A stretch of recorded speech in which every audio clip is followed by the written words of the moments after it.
신앙생활이란 게 무엇이냐 알고 있습니까? 교회 와서 일요일날 와서 예배하고 헌금하고 쉬고 그러면 되는 거지 뭐. 그게 신앙생활입니까?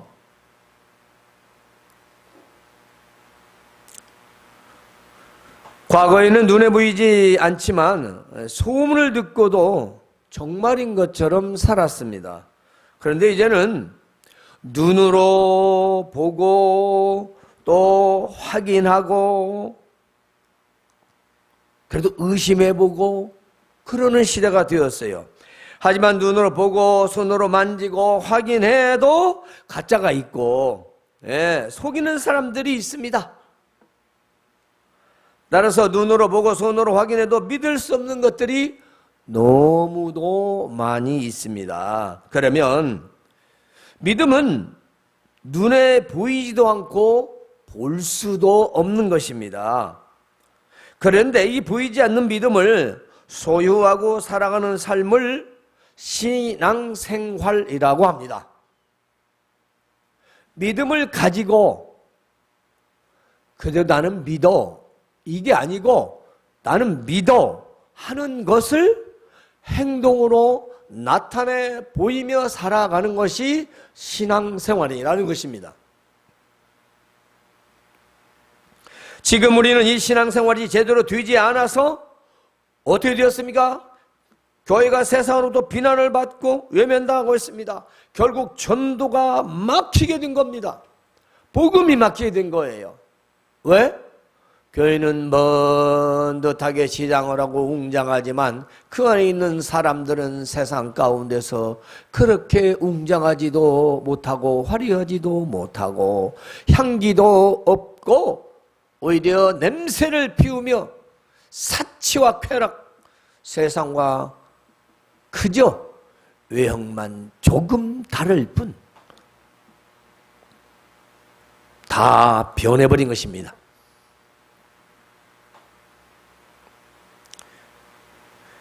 그러나 우리에게는 살아계신 하나님 말씀이 있어서 언제나 소망이 있습니다. 모든 사람이 다 아니라고 할 때 우리는 맞다. 세상 사람이 아니다 할 때도 우리는 예스다. 아무리 비난을 해도 우리는 예스다. 왜? 하나님 말씀이 있으니까.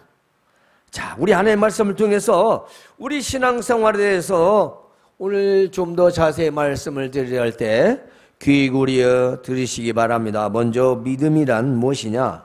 그렇습니다. 먼저 믿음이 무엇인가를 알아야 되겠죠. 자, 신앙생활의 가장 증거요 근거가 본 바탕이 되는 기초가 되는 바로 이 믿음은 무엇인가요? 오늘 말씀에 소망의 실상이요 보이지 않는 것의 증거라 했습니다. 자, 앞으로서 말씀드리면 우리가 소망하는 것들, 우리가 바라는 것들의 실체, 눈으로 볼 수 있는 것이다 그 말이에요. 또 무엇이냐? 보이지 않는 것들에 대한 증거다. 뭐가? 믿음이. 참 이해하기 어렵죠. 그런데 믿으면 쉽습니다.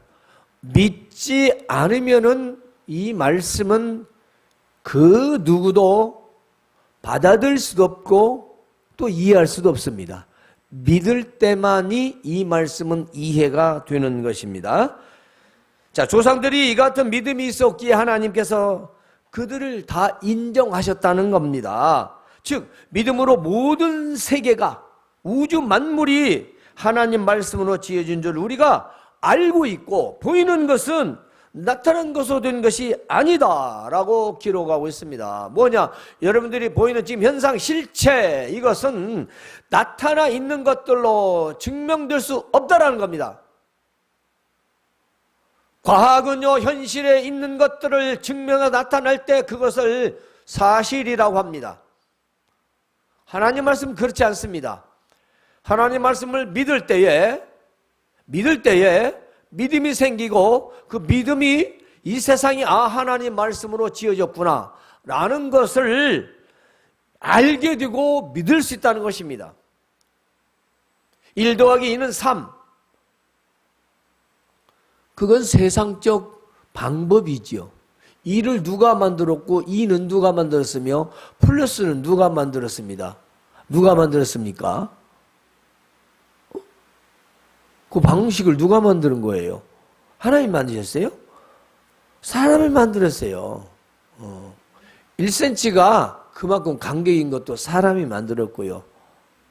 1년 365일도 사람들이 계산해서 만든 거예요. 그 원자는 하나님이십니다. 원인자는 하나님이세요. 우린 그걸 결단코 무시할 수가 없습니다. 다음은 믿음의 근거는 어디 있느냐? 이렇게 우리가 믿을 수 있는 근거가 바로 하나님 말씀입니다. 자, 하나님 말씀 성경이 믿음의 증거요 근거가 되는 것입니다. 구약 성경에 있는 믿음의 선지들, 즉 조상들과 수많은 성도들의 삶과 증거들이 기록되어 있습니다. 신약 성경에도 특히 히브리서 11장 우리가 오늘 읽은 이 말씀 이후에 보면은 아주 중요한 믿음의 인물들이 기록되어 있습니다. 우리는 성경을 통하여 믿음을 듣게 되고 알게 되고 아하 그렇구나 해서 내가 받아들일 때 내 안에는 이미 믿음이 생기게 되고 그걸 소유하게 되는 겁니다. 현대 의사들은 과학적 그런 방법의 결과를 근거로 임상실험을 하지요. 그리고 그 임상 끝난 후에는 뭘 합니까? 그 병에 맞는 환자들을 치료합니다. 임상실험하지 않은 약은 쓸 수도 없고 치료 방법도 하지 않지요. 과학자들도 과학적 연구 결과를 토대로 모든 일을 접근하고 합니다. 그냥 하지 않습니다. 즉 계산상 니코르 답이 있어야 된다는 거죠. 그것이 어느 정도 확률이 있을 때 그걸 하지 무조건 옛말에 맞고 품는 식으로 그런 일을 행하지는 않습니다.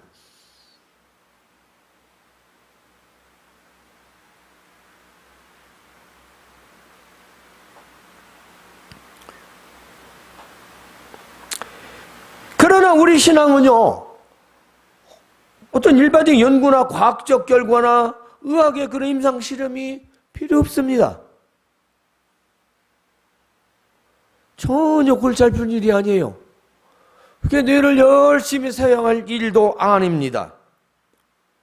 왜냐하면 누구나 하나님의 말씀을 들었을 때 믿으면 또는 읽었을 때 믿으면 믿음이 생기고 그 믿음은 신앙이 되기 때문입니다.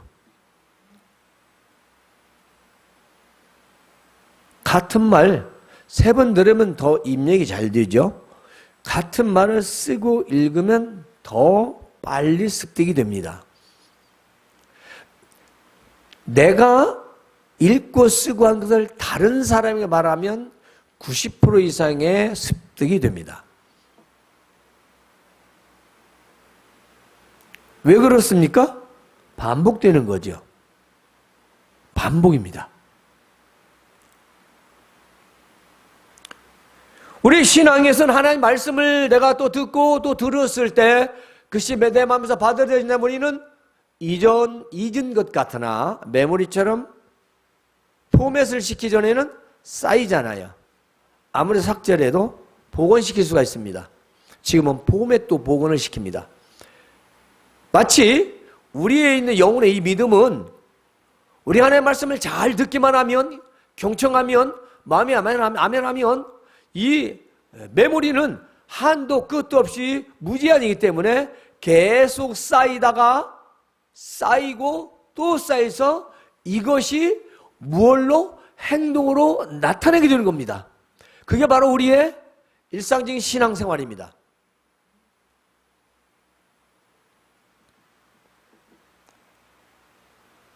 때문에 하나님 말씀을 자주 들어야 된다는 것입니다. 잘 들어야 된다는 것입니다. 마음에 새겨야 되는 것입니다. 그런데 예를 들면 의사의 그 치료 방법을 환자가 거부하거나 제대로 지키지 않으면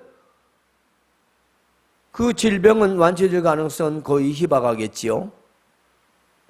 우리 신앙도 믿음의 사람들의 검증된 신앙생활을 근거로 그 믿음을 따라야 살아야 합니다.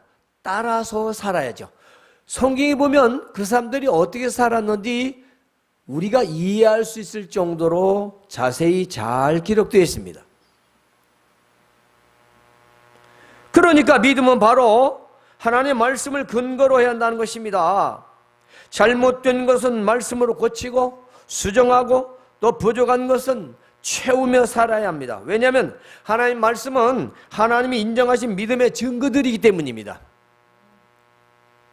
하나님이 강요해서 그렇게 된 게 아니라 하나님의 말씀을 듣고 살았던 자들의 전과 후의 삶, 하나님의 말씀을 어기고 불순종하며 살았던 삶의 전과 후, 그들의 인생이 어떻게 되었는지, 왕들과 선지자들과 제사장들과 일반 백성들이 어떻게 살았는지를 자세히 기록하고 있다는 것입니다. 그걸 우리는 보고 사는 거죠. 그걸 우리는 우리의 오늘날에 적용을 시키며 살아가는 겁니다. 여러분이 알고 있는 유식한 모든 말들 수천 년 전에 다 조상들이 썼던 그런 말을 지금 풀어서 하는 것 뿐이에요. 세워진 게 아니에요. 근데 마치 성경은 고전, 소설쯤으로 생각하죠. 심지어는 신화로 생각하는 그런 무지한 자들도 있습니다. 그러한 믿는 자들도 있어요. 그래서 이 믿음의 증거들로 말미암아 인생이 바뀌고 새로워지고 참된 인생과 행복을 누리게 되는 것입니다. 따라서 자기 방법대로 사는 것은 자유입니다. 그러나 인생의 변화나 참된 행복을 기대하기는 불가능합니다. 내봅니다. 왜냐? 그런 인생은 없습니다. 마지막으로 믿음을 소유한 자는 어떻게 살아야 할 것인가? 이게 바로 중요합니다. 자, 하나님의 말씀을 듣고 믿어서 내 마음에 믿음이 생겼다면 그 믿음을 소유한 자는 어떻게 살을까요? 믿음 있는 자는 믿음의 행동을 하며 사는 겁니다. 자신이 믿음이 있다면 분명히 그 믿음의 행동이 생활 속에서 나타나야 되는 겁니다. 아브라함은요, 하나님께서 갈대우르에 살았을 때 부르심을 입었습니다. 그래서 어디로 가냐? 내가 지시할 땅으로 와라. 그게 어디입니까? 어디야? 몰라. 어떻게 갑니까? 몰라. 참 답답할 일이에요. 어떻게 갈지 모르는데 거기를 왜 또 그 땅을 준다고 약속까지 해? 그래서 어떻게 합니까? 그것을 알지도 못하고 어떻게 가는지도 모르게 되는데 예, 하나님 알겠습니다 하고 자기의 식솔들 다 데리고 본토 고향 아비 친척 형제들 다 떠나서 그 먼 길을 떠납니다.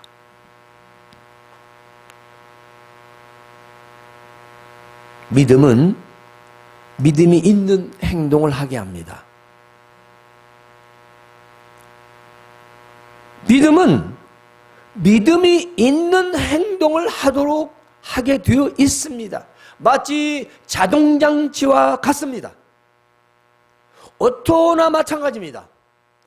믿음이 있으면 믿음이 이렇게 해라 저렇게 해라 내 마음에 사기 때문에 자동입니다. 수동이 아닙니다. 하나님께 수동적을 원하시는 게 아니십니다. 그 수동은 복종이지요. 물론 복종도 믿음이 있어야 합니다. 창세기를 보면 아브라함과 고향 친척 아비집을 떠날 때 하나님 말씀 읽고 순종하여 따랐다라고 기록하고 있습니다. 이건 바로 믿음이고 믿음은 행동으로 나타나는 겁니다. 따라서 아브라함은 하나님의 약속의 땅이 어딘지도 모르고 어떻게 가는지도 모르고 출발했습니다. 그건 억지로 간 것이 아니라 기쁜 마음으로 그 먼 곳을 향하여 갔던 것입니다. 따라서 믿음은 힘든 상황에서도 미래를 알 수 없는 상황에서도 하나님을 기쁘시게 하는 겁니다. 그래서 믿음이 없이는 하나님을 기쁘시게 못하나니 라고 기록되어 있습니다. 그러므로 우리의 신앙생활이란 믿음의 행동을 보이는 삶인 것입니다. 우리의 믿음의 행동은 하나님을 경외하는 모습인 예배로부터 시작합니다. 그리고 정해진 예배를 통해서 삶에서의 예배의 자로 전환이 됩니다. 이어진다는 것입니다. 즉 오늘의 예배가 우리의 삶에서 내 예배의 삶의 모든 것이 적용하며 나타나며 살아가게 되어 있는 것입니다. 우리의 모든 삶의 행위에서 믿음의 행동이 나타나야 한다는 것입니다. 우리 연행 심사에서 나도 모르게 습관처럼 믿음의 행동이 나와야 한다는 것입니다.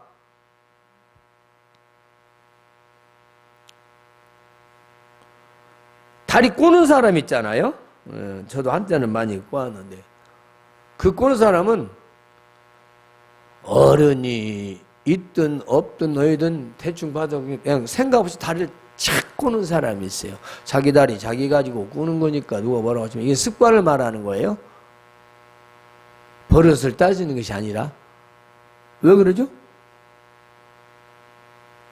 습관돼서 그래요. 어쩔 수 없는 거죠. 왜요? 그러면 안 좋다. 고쳐야죠. 고치는 것이 믿음입니다. 그게 믿음의 행동이라는 겁니다. 자, 우리의 직장과 일터, 자영업, 모든 일하는 사람들, 그리고 부모와 자녀, 그리고 형제와 친구, 심지어는 애인 관계 마찬가지입니다. 나의 행동에서 믿음이 나타나는 삶이 진정한 신앙생활인 것입니다. 만일 교회에서만 신앙이 나타나고 그리고 사회적 활동에서는 나타나지 않는다. 그러면 종교적 예배생활인 겁니다. 종교적 예배생활에 불과한 거죠. 종교적 예배생활로는 하나님을 기쁘시게 할 수가 없습니다. 그것은 불교인도 천도교도 다 똑같습니다. 그 사람도 자기들 예불은요 아주 지극정성으로 더 잘해요. 왜? 그들 예불할 때마다 108번을 절을 하는 사람이 수두룩합니다.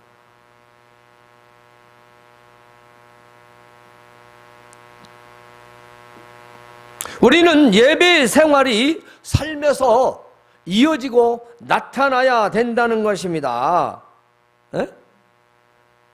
그러므로 우리는 믿음 행동이 삶에서 나타나야 되고 우리의 믿음 행동은 비록 힘들지라도 하나님을 기쁘시게 하는데 집중해야 하는 것입니다. 그래서 믿음의 인물들을 몇 명 보면 먼저 기뻐하시는 예배를 드린 아벨이 있습니다. 자, 가인과 아벨 잘 아시죠? 그러니까 가인보다 더 나은 제사를 드린 아벨이 어떻습니까? 형에 의해서 죽었잖아요.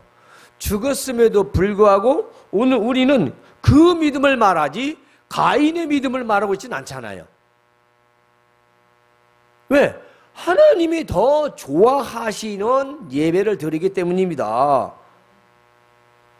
여러분, 하나님이 더 기뻐하시고 더 좋아하시는 예배를 드리시길 바랍니다. 우리가 가인의 예배도 있고요, 아벨의 예배도 있어요. 가인이요 짐승 잡아서 척것 잡아서 잘한 것 같아요. 아벨은 농사를 지었어요. 곡식이에요. 구약적으로 보면요 재물이 더 나와야죠.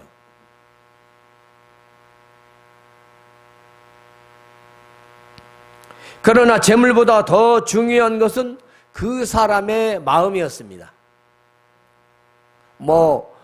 가인이 농사고 아벨이 양을 잡아서 드리기 때문에 피해 제사라 받았다 아니라 그것은 좀 더 우리 이해하기 어려운 부분이고 그것이 양이냐 소냐 곡식이냐 이게 중요한 게 아니고 자기가 드려야 할 그 예물을 얼마만큼 정성을 다해서 하나님을 예배했느냐 바로 그게 중요한 겁니다.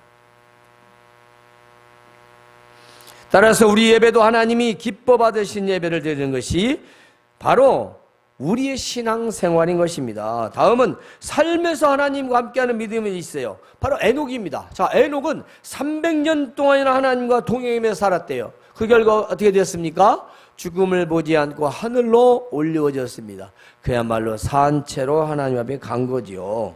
그런데 이건 뭘 말하고 있냐? 일상생활 300년 동안을 동행했다는 말이 중요합니다. 그러면 그 말은 모든 일상적인 생활에서 하나님과 함께하는 믿음이었다는 겁니다.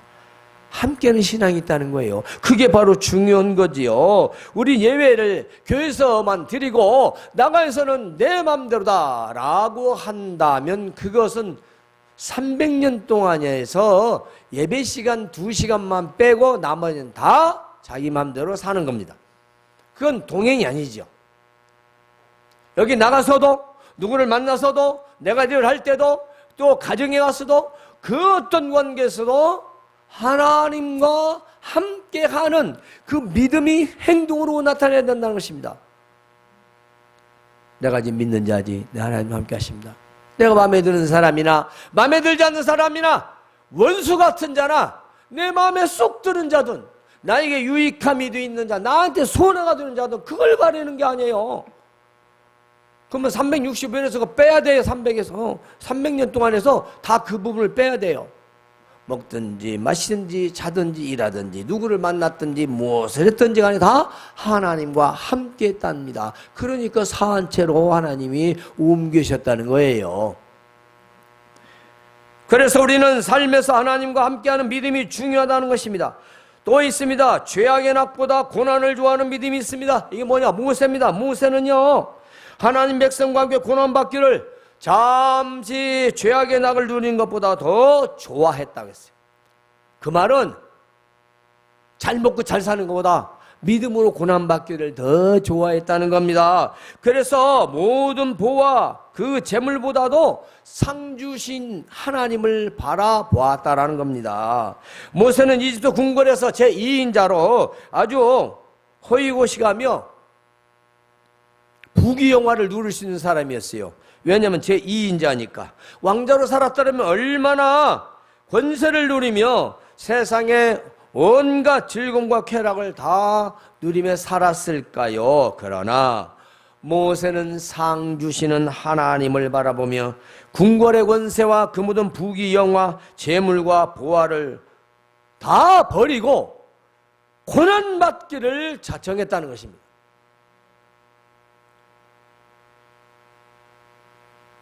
이것이 신앙생활입니다. 근데 우리는 신앙생활에 믿음으로 고난받고 내가 고통받는 걸 선택하는 게 아니라 어떻게 하면 편하게 신앙생활할고에 초점 있는 자들이 참 많이 있습니다.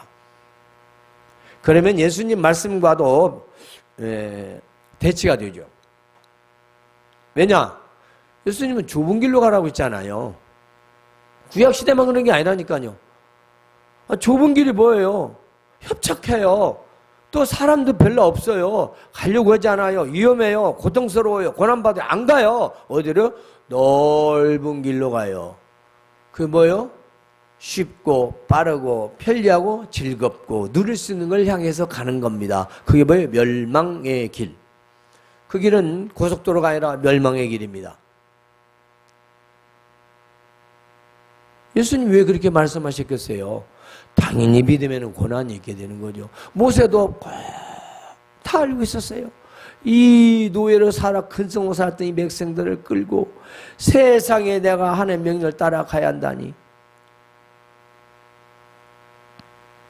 그래도 믿음의 고난 받기를 더 좋아했습니다. 재물도 버렸습니다. 그래서 죄악, 세상 낙보다도 믿음의 고난을 더 좋아했다는 겁니다. 하나님을 시험하는 믿음도 있습니다. 그렇습니다. 그 말은 멸망의 믿음인데요. 하나님을 테스트하는 믿음입니다. 믿음으로 그들은 홍해를 육지같이 건넜어. 누가요? 이스라엘 백성들이 모세를 따라서 그 갈라진 홍해 바다를 건넜는데 이때 뒤에 오는 애굽의 모든 군사들이 우리도 건너간들 무슨 일이 있겠어?